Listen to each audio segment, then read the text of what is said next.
And we're reporting live from a secret location. It's the Sungod, and we back at it again with another daily report of gold. This time episode 98 called Unleashing Fury. This was a good chapter, and what it deals with is the Master of Key and the Kuubalon, the Armadillo rule, the Dragon rule, doing Mortal Kombat. And Ram breaks down the Master of Key fighting style.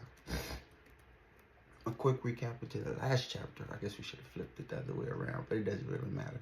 Quick recap into the last chapter, and then we'll jump into the advertiser of the week, and then we'll kick this shit as always. So recap. Ran and Gold wasn't able to defeat the Kuubalon. They catch the freaky dog, and the Master of Key arrives to save the day. And he mentions that anyone that hurts his furry friends, he's gonna put a beat down on them. And what I wanted to ask in the last chapter was, who was he referencing as his furry friend? Like the dog, or could he be mentioning the Kuubalon? Like in a way, he was protecting the Kuubalon from Gold now, but the way he went about it was just a little extreme. He just really slammed his friend into the wall. And with that out of the way, let's get into the advertiser of the week, and then we'll kick the shit. So we have Ezorkin. He's a panther archer. His bow looks pretty cool. It has electricity farming from the top, so maybe he can do different type of magics with it. And then we have Virnocht. He's a half-elf abomination. Why would you want your character to have one arm? And he's double jointed. He looked like he's from the long arm, long leg tribe. And he got the emo style. Like, dude, come on. Why would you want your character to look like this? He has a metal foot. So he's been through it. He's been through it. With that out of the way, let's kick this. So we pick up where we left off. Well, not exactly where we left off, but a little bit further back, with Gold slamming the bag onto the dog's tail. Him freaking out. Oh, the scream can be heard for miles. And the Master Key picks up on this sound. And he rushes over, slams into the Kuubalon. Goes like, what the fuck? And then we get that cool establishing shot of the flare going off in the back. And he says, let it be known that my burning fury will be unleashed upon. Let it be known that my burning fury will be unleashed onto those who hurt my furry friends. Here's the mark right here. Little X's right here.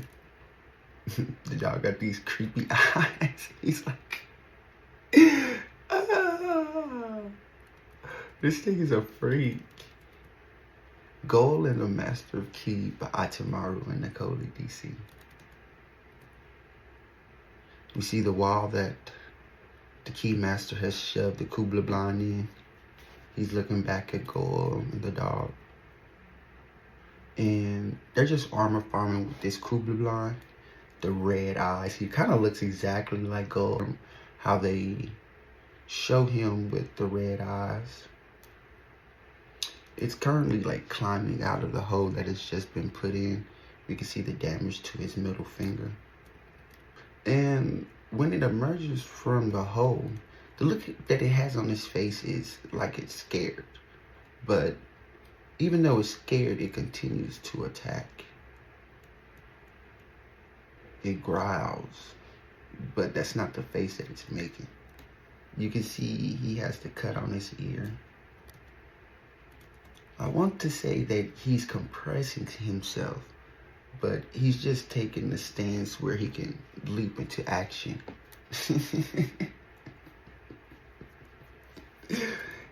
And that's what he does, because he's kind of like a kangaroo, but he's armored like an armadillo. And as he's coming in, the Master Key is like this. He does this disgusting attack onto this Kuubalon, or this armadillo, as this beast is coming in, he goes like this, and he's charging up his ki. And then with the open hand, he just smacks this mug on top of his head. Right? And it causes this shockwave. But I'm like, is that all? And it kind of forces the Master of Ki back just a little bit. Not too much, but you can see the rocks kind of being torn up from the ground. And the way the Master of Ki was kind of moving this whole chapter, it was really suspicious. It wasn't until kind of like Rand broke down how he was moving, did I get it. So we see Gold in the Dar reaction first. Like so, the boom, the shockwave, they're like, ah, right? The dog's like, ah, the Gold's like, ah. And then I guess there's another shockwave that happens that kind of like blows them over, and they go rolling.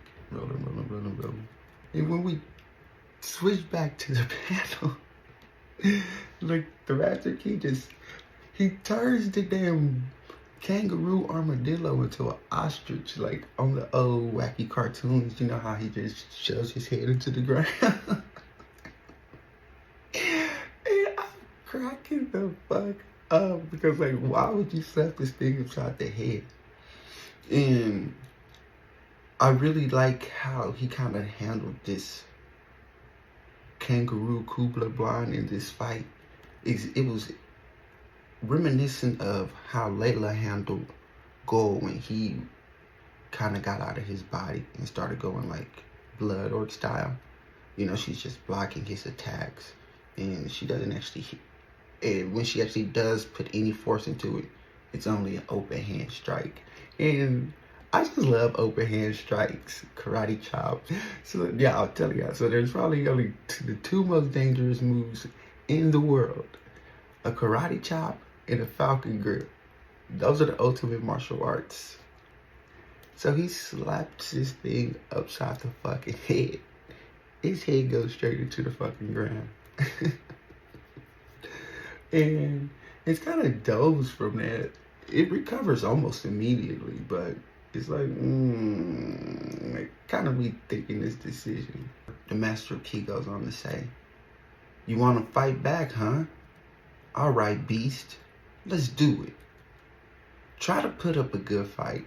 And as they both go into their stances like this, I thought they was going to make another reference to like, this is about to be some good ass Tekken with the health bars and stuff. But no, they don't actually do that. It's just actually a fight.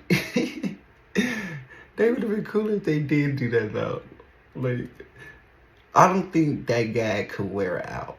Like, just seeing that was so original. It'd be cool just to have a couple fights played out like that. So no, they don't do Tekken. They do Mortal Kombat. And that's the Master of Ki. He's like, try to put up a good fight as he has his open hands. And the kangaroo has his motherfucking hands like this. So,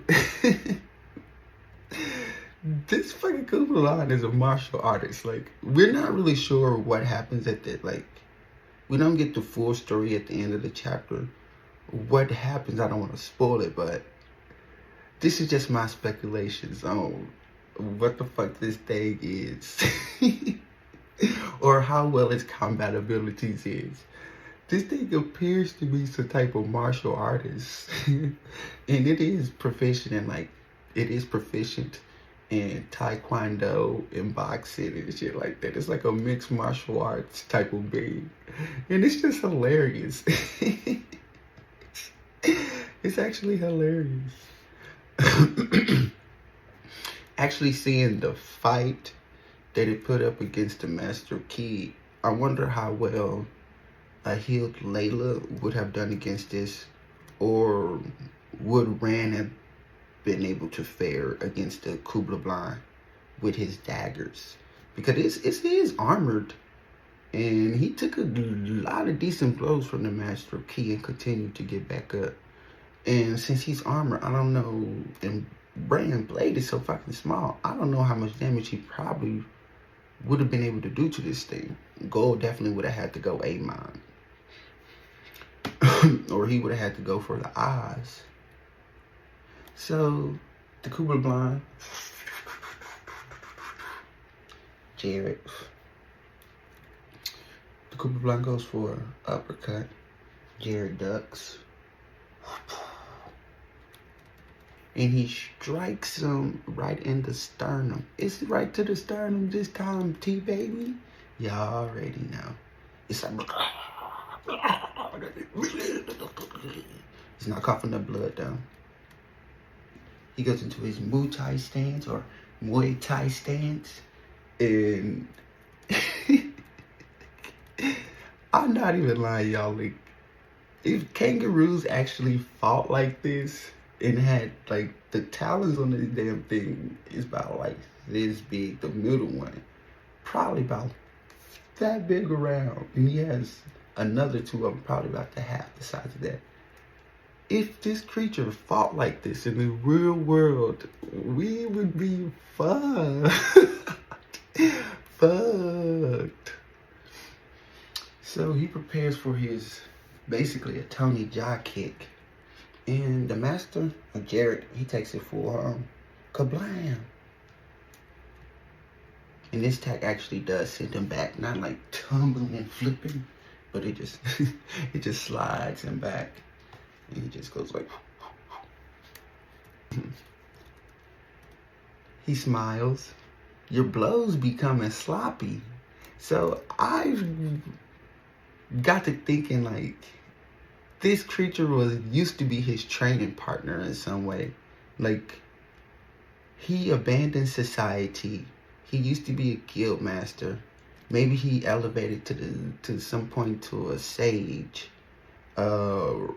Something bad happened in his past he couldn't atone for, or he's trying to make an atonement for. He couldn't save somebody. And so he went off into the mountains and eventually made friends with the wildlife there, taught them how to defend themselves. He probably raised this kangaroo since it was a fucking baby. Or he's some type of like, maybe his past, maybe he's not even that tragic. Maybe he's just like some type of herbalist or some shit. Or like some animal tamer. Jared rushes in or closes the distance. And he starts to glow in this blue energy, which we know is key. The kangaroo, he's like, okay with it. It's funny because like, the kangaroo makes the face like, like, you know that face like, oh, okay, I see your punch coming. I should be able to dodge it. No, Jared lands the attack like, straight to his face. And while he has his other hand like this, charged up for another blow. That attack sends the Kuubalon, the kangaroo thing, flying back. I was about to say swallowing back. Yo, what the fuck? God damn, grandma, you sick as hell. You sick as hell. Whoa. I don't know what was on my mind. You ever been through a time of swallowing? Dude, tweaking on my Uncle grave. But anyway, it sends the kangaroo Kuubalon sliding back, skating back, whatever. And the master is still on the attack. He comes flipping in the air. And the look on his face, white eyes. And he's coming in with a kick this time. And he's continuing to glow that chi energy from him. It's kind of like blue flames. My flames, hot like blue flames. She's hot. The fireman put her out. And I don't know, like something about this chapter just made me feel weird about his fighting style, because the way he's moving he's not moving incredibly fast or incredibly dangerous, but the blows he's delivering to the kangaroo are fucking deadly as fuck. Like when he makes the impact to the kick on this kangaroo, Kuubalon, armadillo, Subaru head, it kind of like caves in its face. And like he's not taking it easy on this thing, but you just got to give it up for the Kuubalon just to show how much of a beast this creature really is. It sends him flying back, and he lands with his head in the ground, and he just continues to skid back, like tearing up the ground like a hoe. He has the shock waves on him, and he goes flying into a wall. Like, and the damage is disgusting. Like, you see the crater behind him. And the master is on this shit. Like, he this shit reminds me of some Ghost Suit right here. But this is how you know, like, the combat really is getting intense when they're not talking in the middle of it. They're not chatting it up. It's blow after blow after blow. Like, the opponent doesn't even get time to, like, regain balance. He's in the wall. Like, soon as he hits the wall, creates the crater. The master. And when I was looking at this panel, like I said, it was just something off about it. Maybe it was just me. It looks like he's coming in with his right hand. I'm like, maybe he's doing some, like, mix-up type of shit. But he actually delivers the blow with his left hand. He uppercuts the damn thing. Right? This time it does actually produce his blood. And then it looks like he has it charged up like this, like he's about to hit it with this hand. Or, yes, I mean, he does hit him with that hand. But the way the panel is, it's like this hand is stretched out. But he hit him with this hand. But, so I'm assuming that right after the next panel, like, obviously the jump cut in between the next panel, he's already pulled his hand back. So he's uppercutted him, did like this, and then struck him again with the same hand. And this one he delivers straight to the face and buries the Kuubalon Armadillo Subaru head into the side of this mountain. And we can see, like, this gust air pressure shock wave almost like coming off of the Keymaster's hand arm. And we see the outside panel, and like I said, it's the side of this cliff. All you see is the Keymaster, the body, and then the mountain and the rocks being blasted away. Killed this damn thing. I'm sitting there like, oh my goodness, yes. Like, it's been a long time since we got to see some real fucking action. I feel like, but I'm like, dude, that was a little too brutal for her. I'm like, I don't think that was required. And then we get another establishing shot of him. He's just standing there with his golden arm. But it's not really golden arm, it's the circle arm down. The circle, the line, and then the other two lines. He's just aura farming, basically. Then all we hear is, damn! We switch over to Go. He's shaking the hell out this dog. He beat that beast like nobody. He fights different. Honestly, that was a dope ass scene. We jump back over to the Master of Key, or Jared Forbringer. And he's standing right into the doorway of where he put this Kuubalon down at. It hasn't got back up. He has red eyes. Rand says, outstanding. He's watching from a cliff somewhere. He has his goggles on. His attacks are not mere strikes of brute force, but rather calculated maneuvers executed with a level of precision that defies comprehension. Bypassing the Kuubalon's formidable, yeah, I'm telling you, L-E words, L-Y words, I do not know, they be fucking me up. Bypassing the Kuubalon's formidable armor with ease. And that's what I was trying to get, because I'm like, he doesn't look like he's speeding around the fucking battlefield. Actually, like, a lot of his attacks look like they were coming out so slow. Like, Like, he could have dodged this, or they shouldn't have been doing so much damage. But it was the way he was fighting, in the, like, how he was using his ki, that allowed him to do so much damage to your opponent. And what I'm assuming is, right at the moments of impact, he's actually, like, accessing, like, his well of ki to be able to produce much more force. Doing that with your ki is probably the same thing as putting as much force as you could if he took a full swing back. He doesn't have to extend all that motion to deliver dangerous blows. All he has to do is just summon up the will of it. He kneels down by the Kuubalon. He says, I can see it in your eyes. This thing is wheezing like body bag. He's in a body bag.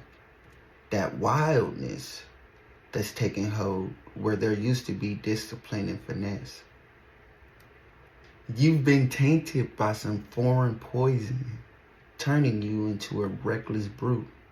He then drags him out to place and kind of like sets him up where he's on his knees. And what he's about to do is a ki maneuver, or what he's about to do is purify his insides to have this Kuubalon cough up this foreign subject, or this foreign substance that's invaded his body, or that he's ingested, that's been having him act all crazy. So he sets him up on his knees and he presses into his back. And then he just starts to pound on it like a drum. The name of the technique is called chiropractic. Chiropractic release. It's like PRACTHIK or HK. Chiropractic release. He takes his neck. You know, he does one of those crazy AI videos where they like snap. Turns this thing's neck into an owl. He says, Ch.98, crack. And it begins to cough up all this purple stuff. It kind of like spits exactly like a fucking llama. His eyes begin to drain from bloodshot red to white.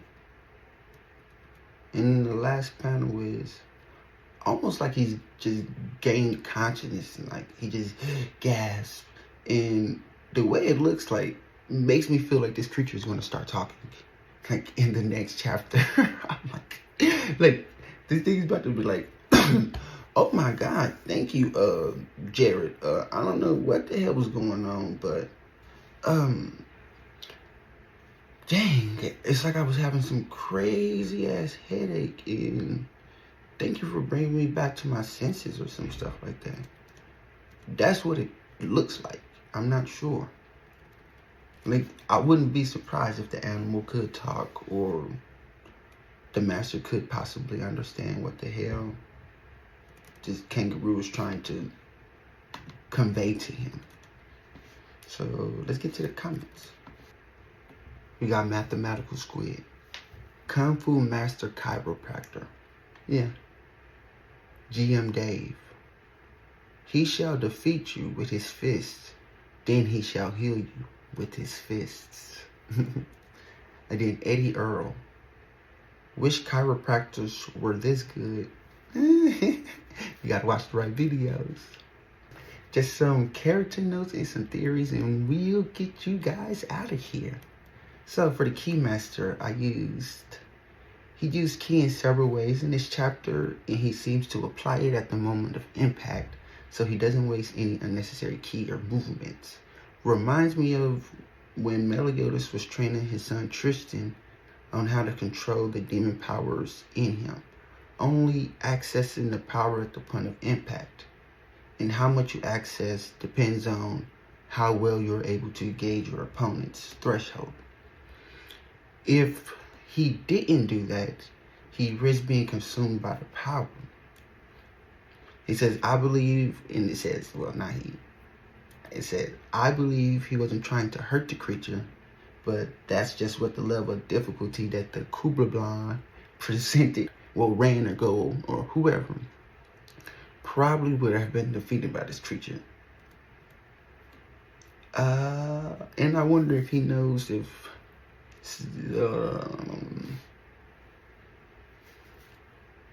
and I think the Kuubalon, I think he might have some information on what's making the creatures go cuckoo for Cocoa Puffs. Theories, or just little excerpts. The Master Key and the Kuubalon used to be training partners. Zax and Muscads are trying to complete the demon's experiments to create a monstrous army. Why? Gold and the creature share similar traits. Red eyes when enraged. Extremely violent. Coincidence? I think not. The creatures go back to normal, and I believe he'll be able to tell us what the fuck is going on. Yeah, so that's the end of the chapter. Since you guys enjoyed the content as always, it's the Sun God, and I'm out. Peace.